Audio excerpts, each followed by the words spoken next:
ಜೀನಾಗೆ ಸಂಪಾದಕತ್ವದಲ್ಲಿ GMS news ಸಾಗರಿಸುತ್ತದೆ ಆಚೆ ಈಚೆ. ಬುಧವಾರದ news ಅಪ್ಡೇಟ್ಗೆ ತಮಗೆ ಸ್ವಾಗತ.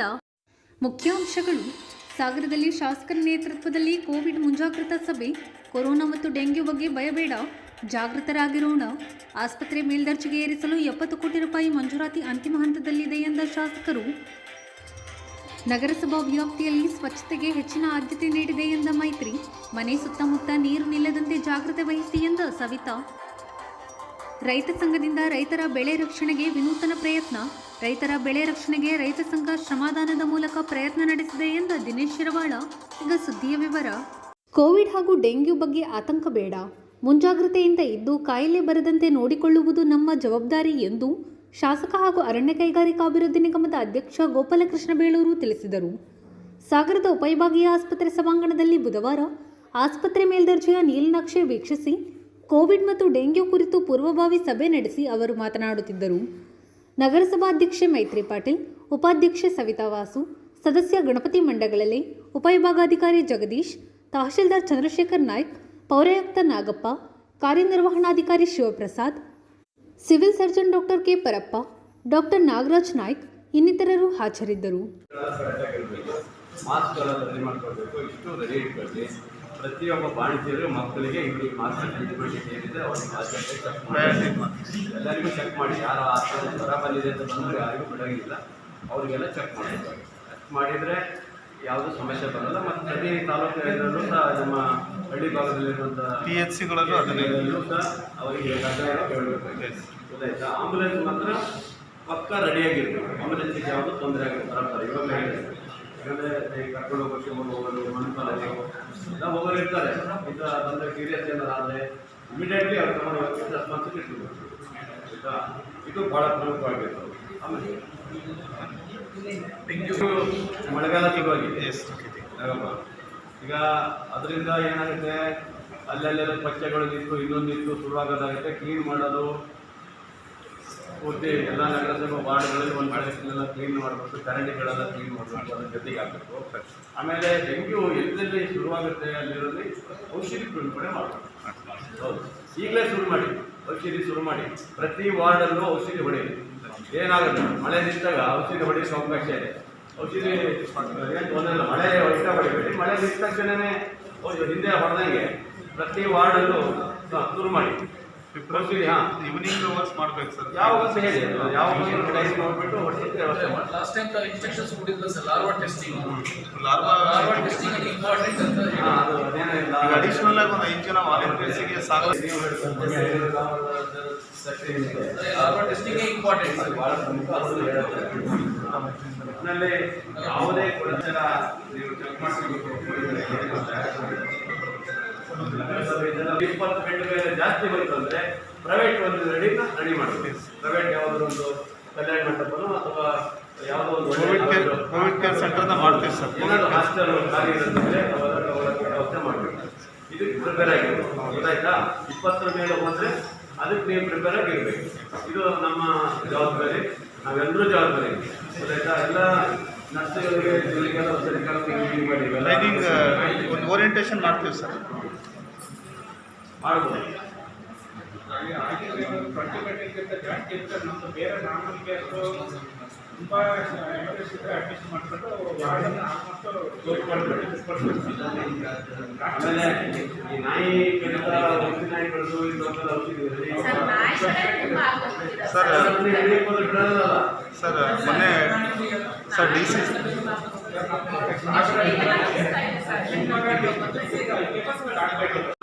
ಬರೋಕ್ಕೋಸ್ಕರ ಅನೌನ್ಸ್ಮೆಂಟ್ ಮಾಡೋದು ಹೇಳ್ತೀನಿ. ಜೊತೆಗೆ ಇದು ಎಂಥದ್ದು ಆ್ಯಡ್ ಮಾಡಿ ಎಲ್ಲ ಪತ್ರಿಕೆಯಲ್ಲಿ ಕೋವಿಡ್ ಬಗ್ಗೆ ಎಚ್ಚರಿಕೆ ಇರಬೇಕು. ಮತ್ತು ವೃದ್ಧರು, ಮಕ್ಕಳು, ಗರ್ಭಿಣಿಯರ ಬಗ್ಗೆ ಹೇಳಿದೆ. ಮತ್ತು ಎಲ್ಲ ಪಕ್ಕ ರೆಡಿ ಇದೆ. ಯಾವುದೇ ಕೊರತೆ ಏನು ಮಾಡೋದು ಮಾಡೋದು ಬೇಡ, ಯಾವುದು ಆಗೋದು ಬೇಡ. ಪ್ರತಿ ಅವಸ್ಥೆ ಏನು ಮಾಡ್ತಾರೆ ಸಂದೇಹ ಮಾಡಲಿಕ್ಕೆ ವ್ಯವಸ್ಥೆ ಮಾಡಿ. ಅಮೌಂಟ್ ನಮ್ಮ ಇದರಲ್ಲಿದೆ. ಮತ್ತು ಯಾರಿಗೆ ಆಕ್ಸಿಜನ್ ಇದೆಯೋ ಅಮೌಂಟ್ ಇದೆ. ಎಮರ್ಜೆನ್ಸಿಗೆ ಅದೇ ಹೇಳಿ ನಾವು ಆಂಬುಲೆನ್ಸ್ ಮಾಡೋಕ್ಕೂ ನಾನು ತಯಾರು ಮಾಡ್ತಾ ಇದ್ದೀನಿ.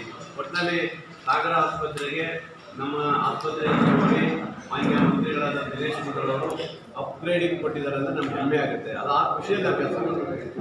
ಸುಮಾರು 70 ಕೋಟಿ ರೂಪಾಯಿ ಕಮ್ಮಿ ಅಮೌಂಟ್ ಅಲ್ಲ, 70 ಕೋಟಿ ರೂಪಾಯಿ ಅಮೌಂಟನ್ನು ಈಗಾಗಲೇ ಸ್ಯಾಂಕ್ಷನ್ ಕಳಿಸಿದ್ದಾರೆ. ಆಲ್ರೆಡಿ ನಮ್ಮ ಇದರಲ್ಲಿ ಸ್ಯಾಂಕ್ಷನ್ ಆಗೋಗಿದೆ. ಈಗ ಅದು ಕ್ಯಾಬಿನೆಟ್ ಹೋದರೆ ಅದು ಸ್ಯಾಂಕ್ಷನ್ ಆಗಿದೆ. ಸಖಿ ಅವರಿಗೆ 50 ಲಕ್ಷ ರೂಪಾಯಿ ಬಿಲ್ಡಿಂಗಿಗೆ ಬಂದಿದೆ, ಅದನ್ನು ಸಹ ರೆಡಿ ಮಾಡ್ಕೊಳ್ತಾ ಇದ್ದೀವಿ. ಒಟ್ಟಲ್ಲಿ ಯಾವುದೇ ಕೊರತೆ ಇಲ್ಲ. ಈ ಆಸ್ಪತ್ರೆ ಹಿಂದೆ ಹೇಳಿದ್ದಲ್ಲ, 1,75,00,000 ಈ ಆಸ್ಪತ್ರೆಗೆ ಎಲ್ಲ ಅಭಿವೃದ್ಧಿ ಮಾಡಲಿಕ್ಕೂ ಸಹ ಕೊಟ್ಟಿದ್ದೀವಿ. ಪಾರ್ಕಿಂಗ್ ಮಾಡ್ತಾರೆ ಸದ್ಯದಲ್ಲಿ, ಅವೆಲ್ಲ ಮಾಡ್ತೀವಿ. ಆಮೇಲೆ ಒಂದು ನಂದಿನಿ ಬೂತ್ ಹಾಕ್ಲಿಕ್ಕೂ ಕೊಟ್ಟಿದ್ದೀನಿ. ಇಲ್ಲೊಂದು ನಂದಿನಿ ಬೂತ್ ಹಾಕಬೇಕು, ಮಕ್ಕಳ ಆಸ್ಪತ್ರೆಯಲ್ಲಿ ಒಂದು ನಂದಿನಿ ಬೂತ್ ಹಾಕಲಿಕ್ಕೂ ಸಹ ಒಂದು ಸ್ಪೆಷಲ್ ಬೂತ್ ಅಂತ ಇದೆ. ನಂದಿನಿ ಪ್ರಾಡಕ್ಟ್ ಮಾರೋಕ್ಕೆ, ಬಿಸಿ ಹಾಲನ್ನು ಕೊಡೋಕ್ಕೆ ರೋಗಿಗಳಿಗೆ ಅದೊಂದು ಮಾಡ್ಕೊಡ್ತಾ ಇದ್ದೀನಿ. ಅದನ್ನು ರೆಡಿ ಮಾಡಿದ್ವಿ. ಒಟ್ಟಲ್ಲಿ ಪಾರ್ಕು ಅದೆಲ್ಲ ಸೇರಿದ್ರು ತುಂಬ ಚೆನ್ನಾಗಿ ಆಗಬೇಕು ಅಂತ ಇದೆ. ಹೊರಗಡೆ ಯಾರು ಈ ರೋಗಿಗಳು ನೋಡೋಕೆ ಬಂದರೆ ಹೊರಗಡೆ ಕೂತ್ಕೊಳ್ಳೋಕ್ಕೂ ವ್ಯವಸ್ಥೆ ಮಾಡ್ತಾ ಇದ್ದೀವಿ. ಬೆಂಚ್ಗಳನ್ನು ಹಾಕ್ಕೊಡ್ತಾ ಇದ್ದೀವಿ. ಪಾರ್ಕಲ್ಲಿ ಕೂತ್ಕೊಳ್ಳೋಕ್ಕೆ ಬೆಂಚ್ಗಳನ್ನು ಹಾಕ್ಕೊಡ್ತಾ ಇದ್ದೀವಿ. ಒತ್ತಡ ಇಲ್ಲಿ ಕಮ್ಮಿ ಆಗಬೇಕು ಅನ್ನೋ ಉದ್ದೇಶದ ಇಟ್ಕೊಂಡಿದ್ವಿ.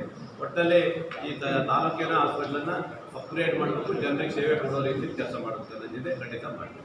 ಡಾಕ್ಟರ್ದು ಏನು ಕೊರತೆ ಏನಿಲ್ಲ. ಜೊತೆಗೆ ಡಾಕ್ಟರ್ ಬಂದರೆ ಹಳ್ಳಿಯಲ್ಲಿ ಕೆಲವೆಲ್ಲ ಕೊರತೆ ಇದೆಯಲ್ಲ, ಅದನ್ನು ಸಹ ಬಂದು ಡೆವಲಪ್ ಆಗಿರುತ್ತೆ. ಮತ್ತು ಬೇರೆ ನಿಲ್ಲಿಸಬಾರ್ದು ಅಂತ ನಾನು ಉತ್ತರ ಕೊಡ್ತಾ ಇದ್ದೀನಿ. ಹೇಳ್ತಾ ಇದ್ದೀನಿ, ಜನಾಶ್ವತಿ ಜನಸಾಮಾನ್ಯ ಸಿಗೋಂತ ಇದೆ. ನಾವು ಇಲ್ಲಿ ಕೊಟ್ಟಿದ್ದೀವಿ ಹೋದ್ಸರಿ, ಅವ್ರು ಯಾರು ಅಷ್ಟೊಂದು ಆ್ಯಕ್ಟಿವ್ ಆಗಿ ಕೆಲಸ ಮಾಡಿ ಬರ್ತಾ ಇಲ್ಲ ಯಾರು. ಅದೇನಾಗಿದೆ ಅಂದರೆ ಜನೌಷಧಿಗೆ ಕೆಲವೇ ಒಂದಿಷ್ಟು ಮಾತ್ರ ತಗೊಳಕ್ಕೆ ಬರ್ತಾರೆ, ಅದರಿಂದ ಅವ್ರು ಲಾಸ್ ಆಗುತ್ತೆ ಅಂತ ಕೆಲವರು ಬರ್ತಾ ಇಲ್ಲ. ನಮ್ದೇನು ಪ್ರಾಬ್ಲಮ್ ಇಲ್ಲ. ನಾವು ಇಲ್ಲಿ ರೆಡಿ ಬೇರೆ ಬರೋಬರ ನಾವು ಕೊಟ್ಟಿದ್ದೀವಿ. ಅವ್ರು ಯಾರೋ ಬಂದು ಮುಚ್ಚಿಗೆ ಹೋಗ್ಬಿಡೋರು, ಬರ್ತಾ ಇರಲಿಲ್ಲ, ಏನು ಮಾಡ್ತಾ ಇರಲಿಲ್ಲ. ಅದಕ್ಕೆ ನಾವೀಗ ಪ್ರೈವೇಟೇ ಕೊಡೋ ಬದಲು ಜನೌಷಧಿ ಕೇಂದ್ರವನ್ನು ನಮ್ಮ ಸರ್ಕಾರಿ ಆಸ್ಪತ್ರೆಯಲ್ಲೇ ಕೊಡಬೇಕು ಅನ್ನೋದು ನಮ್ಮ ಉದ್ದೇಶ. ಇದಲ್ಲೇ ನಾನು ಇವತ್ತು ಮಾನ್ಯ ಮಂತ್ರಿಗಳ ಹತ್ರ ನಾನು ಇವತ್ತು ಮಾತಾಡ್ತೀನಿ. ಇವತ್ತು ಮಂತ್ರಿಗೆ ಬರೋದ್ರಿಂದ ಆಸ್ಪತ್ರೆ ಒಳಗಡೆ ಬೇಡ ಅಂತ ಕೆಲವರು ಹೋಗ್ತಾರೆ, ಕೆಲವರು ಹೋಗಲ್ಲ. ಅದರಿಂದ ಯಾಕೆ ಇಲ್ಲೇ ಕೊಡೋದು ಒಳ್ಳೇದು ನನ್ನ ಲೆಕ್ಕ. ನಾವು ನಮ್ಮಲ್ಲೇ ಕೊಟ್ಬಿಟ್ಟು ನಾವು ಕೊಡ್ತೀವಲ್ಲ, ಕೊಡ್ತೀವಿ. ಇಲ್ಲ ಅಂತ ಹೇಳಿದ್ರೆ ಅವರು ಪ್ರೈವೇಟಲ್ಲಿ ಕೊಡೋದಾದ್ರೂ ನಿಲ್ಲಿಸೋದಂತೂ ಬೇಡ. ಒಟ್ಟಲ್ಲಿ ಆ ಬಡವರಿಗೆ ಸಿಗೋಂಥ ಔಷಧಿ ಸಿಗಬೇಕು. ಇನ್ನೇನು ಕ್ಯಾಬಿನೆಟ್ ಹೋಗಿ ಅದು ಆರ್ಡರ್ ಆಗೋದು ಒಂದೇ ಬಾಕಿ ಇದೆ. ಫೈನಾನ್ಸ್ ಎಲ್ಲ ಆರ್ಡರ್ ಆಗಿದೆ, ಎಲ್ಲ ರೆಡಿ ಆಗಿದೆ. ದುಡ್ಡಿನ ಏನು ಕೊರತೆ ಇಲ್ಲ, ರೆಡಿ ಆಗಿದೆ. ಹೈಯೆಸ್ಟ್. ಆಮೇಲೆ ಕಿಮೋಥೆರಪಿಯನ್ನ ತಾಲೂಕಲ್ಲಿ ಕೊಡ್ತೀನಿ ಅಂದಿದೆಯಲ್ಲ, ಇದು ನಿಜವಾಗ್ಲೂ ಮೆಚ್ಚುವಂತ ವಿಷಯ ರೀ. ನಿಜವಾಗ್ಲೂ ಬಡ ಜನರು ಅಲ್ಲಿ ಇದು ಕಿದ್ವಾಯಿ ಹೋಗ್ತಾ ಇದ್ರು, ಇವತ್ತು ತಾಲೂಕ್ ಲೆವೆಲ್ ಕೊಡ್ತಾರ ಅಂದ್ರೆ ನಿಜವಾಗ್ಲೂ ಖುಷಿ ಆಗುತ್ತೆ. ಈ ತರ ಆಗ್ಬೇಕು. ಯಾಕಂದ್ರೆ ನೀವು ಡಯಾಲಿಸಿಸ್ ನೋಡಿದ್ರಲ್ಲ ಹಿಂದೆ ಎಷ್ಟು ಕಷ್ಟ ಆಯ್ತು. ಫಸ್ಟ್ ಟೈಮ್ ಡಯಾಲಿಸಿಸ್ ಇಡೀ ರಾಜ್ಯದಲ್ಲಿ ಪ್ರಥಮವಾಗಿ ತಾಲೂಕಿಗೆ ಹಾಕಿದ್ ನಾನೇ. ನಿಮ್ಗೆ ಯಾರಿಗೆ ಗೊತ್ತಿದೆ ಗೊತ್ತಿಲ್ಲ. ಇಡೀ ತಾಲೂಕಲ್ಲಿ ಸಾಗರ ನಗರಸಭೆ ವ್ಯಾಪ್ತಿಯಲ್ಲಿ ಕೋವಿಡ್ ಡೆಂಗ್ಯೂಗೆ ಮುಂಜಾಗ್ರತಾ ಕ್ರಮ ಕೈಗೊಳ್ಳಲಾಗಿದೆ ಎಂದು ನಗರಸಭಾ ಅಧ್ಯಕ್ಷೆ ಮೈತ್ರಿ ಪಾಟೀಲ್, ಉಪಾಧ್ಯಕ್ಷೆ ಸವಿತಾ ವಾಸು ತಿಳಿಸಿದ್ದಾರೆ.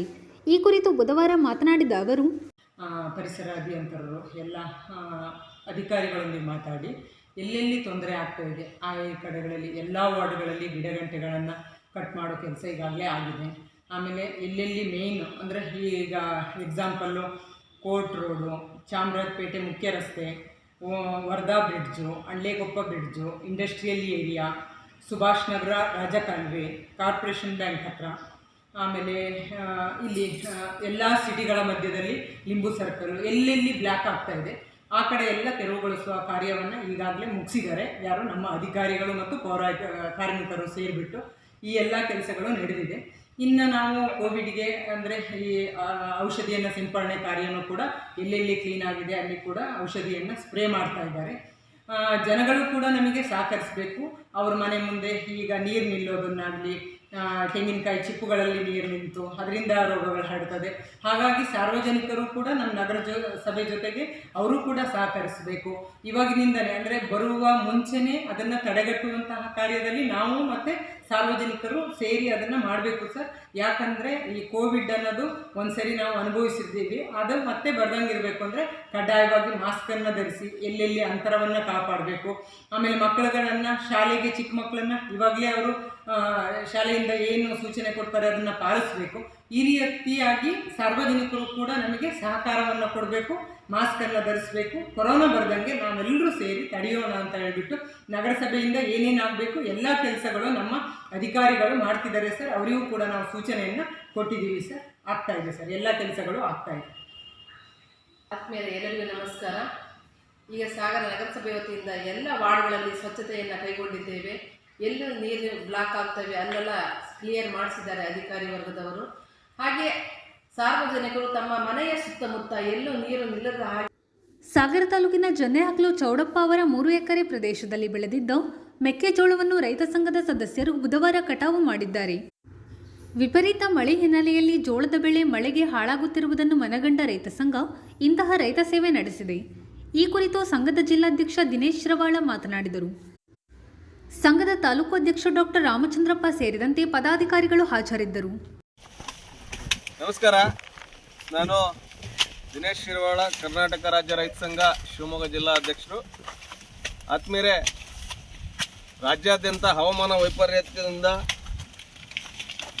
ವಿಪರೀತ ಮಳೆ ಆಗ್ತಾ ಇದ್ದು ರೈತರು ಬೇಸಿಗೆಯಲ್ಲಿ ಮಾಡಿರ್ತಕ್ಕಂಥ ಬೆಳೆಗಳನ್ನ ಕಟಾವು ಮಾಡಲಿಕ್ಕೆ ಪರದಾಡ್ತಾ ಇರ್ತಕ್ಕಂಥ ಈ ಸಂದರ್ಭದಲ್ಲಿ ಶಿವಮೊಗ್ಗ ಜಿಲ್ಲೆ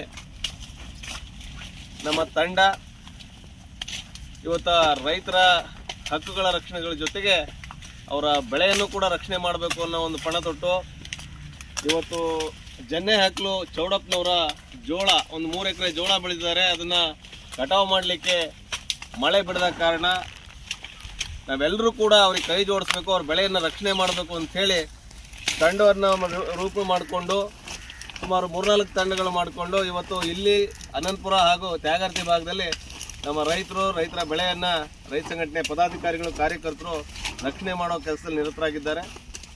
ಇವತ್ತು ರಾಜ್ಯಾದ್ಯಂತ ರೈತ ಸಂಘಟನೆಯ ಎಲ್ಲ ಪದಾಧಿಕಾರಿಗಳು ಮತ್ತು ಸದಸ್ಯರು ನಾನು ಕೇಳ್ಕೊಳ್ಳೋದಿಷ್ಟೇ, ಇಂಥ ಸಂದರ್ಭದಲ್ಲಿ ನಾವೆಲ್ಲರೂ ಕೂಡ ರೈತರ ಬೆಳೆಯ ರಕ್ಷಣೆಗೆ ಧಾವಿಸ್ಬೇಕು. ಯಾಕಂತಂದರೆ ಇಂಥ ಅಕಾಲಿಕ ಮಳೆ ಸಂದರ್ಭದಲ್ಲಿ ಬೆಳೆಗಳನ್ನ ರಕ್ಷಣೆ ಮಾಡ್ಕೊಳ್ಳಿಕ್ಕೆ ಯಾವುದೇ ವಾಹನಗಳು ಕೂಡ ಅಥವಾ ಕಟಾವು ಮಿಷನ್ಗಳು ಕೂಡ ಇಳಿದೇ ಇರತಕ್ಕಂಥ ಈ ಸಂದರ್ಭದಲ್ಲಿ ದೈಹಿಕವಾಗಿ ಶ್ರಮ ಆಗ್ತಕ್ಕಂಥ ಕೃಷಿ ಕಾರ್ಮಿಕರ ಅಗತ್ಯ ಇರ್ತದೆ. ಇವತ್ತು ಕೃಷಿ ಕ್ಷೇತ್ರ ಕಾರ್ಮಿಕರ ಅಭಾವವನ್ನು ಎದುರಿಸ್ತಾ ಇರ್ತಕ್ಕಂಥ ಈ ಸಂದರ್ಭದಲ್ಲಿ ನಾವೆಲ್ಲರೂ ಕೂಡ ಅವ್ರಿಗೆ ಕೈ ಜೋಡಿಸ್ಬೇಕು. ಇಂಥ ಸಂಕಷ್ಟದ ಸಂದರ್ಭದಲ್ಲಿ ನಮ್ಮ ಕೈಲಾದಷ್ಟು ಅವರಿಗೆ ಈ ಸಹಕಾರ ಮಾಡಿ ಅವ್ರ ಬೆಳೆ ರಕ್ಷಣೆ ಮಾಡಲಿಕ್ಕೆ ಅನುಕೂಲ ಆಗೋ ರೀತಿಯಲ್ಲಿ ನಡ್ಕೊಳ್ಬೇಕು ಅಂಥೇಳಿ ಈ ಮೂಲಕ ಮನವಿ ಮಾಡ್ತೀವಿ. ಮತ್ತು ಎಲ್ಲ ರೈತ ಬಾಂಧವರಿಗೂ ಇದನ್ನು ನಾನು ಮನವಿ ಮಾಡ್ತೀನಿ. ರೈತ ಸಂಘದ ಕಾರ್ಯಕರ್ತರು, ಪದಾಧಿಕಾರಿಗಳು, ಮುಖಂಡರಲ್ಲಿ ನಿಮ್ಮ ಭಾಗದಲ್ಲಿ ರೈತರು ಈ ಸಂದರ್ಭದಲ್ಲಿ ಸಂಕಷ್ಟಕ್ಕೆ ಸಿಲುಕಿದಾಗ ಅವ್ರ ಜೊತೆಗೆ ನೀವು ನಿಲ್ಲಬೇಕು ಅಂಥೇಳಿ ಮನವಿ ಮಾಡ್ಕೊಳ್ತೀನಿ. ಸಾಗರ ತಾಲೂಕು, ಶಿವಮೊಗ್ಗ ಜಿಲ್ಲೆ ಎಲ್ಲ ತಾಲೂಕಿನಲ್ಲೂ ಕೂಡ ರೈತರಿಗೆ ಮುಂದಿನ ದಿನಗಳಲ್ಲಿ ಇದೇ ರೀತಿ ನಾವು ತಂಡವನ್ನು ರೂಪಿಸ್ಕೊಂಡು ಒಂದು ದಿನ ಅವರ ಹೊಲದಲ್ಲಿ ಶ್ರಮದಾನ ಮಾಡೋ ಮೂಲಕ ಅವರಿಗೆ ಸಹಕಾರ ಮಾಡಬೇಕು ಅನ್ನೋ ಒಂದು ತೀರ್ಮಾನ ಮಾಡಿದ್ದೀವಿ. ಇವತ್ತಿನ ನೇತೃತ್ವ ನಮ್ಮ ತಾಲೂಕು ಅಧ್ಯಕ್ಷರು ಡಾಕ್ಟರ್ ರಾಮಚಂದ್ರಪ್ಪ ಮನೆಘಟ್ಟ ಇವರು ತೆಗೆದುಕೊಂಡಿದ್ದಾರೆ. ಹಾಗೆ ನಾವೆಲ್ಲರೂ ಕೂಡ ಅವ್ರ ಜೊತೆಗೆ ಇವತ್ತು ನಮ್ಮ ತಂಡ ಕರ್ಕೊಂಡು ಬಂದು ಅವರ ಜೋಳ ಕಟಾವಿನಲ್ಲಿ. ಇದು ಬುಧವಾರದ ಸಮಗ್ರ ಸುದ್ದಿ. ನಿರಂತರ ಸುದ್ದಿಗಾಗಿ ನೋಡ್ತಾ ಇರಿ GNS ನ್ಯೂಸ್. ನಮಸ್ಕಾರ.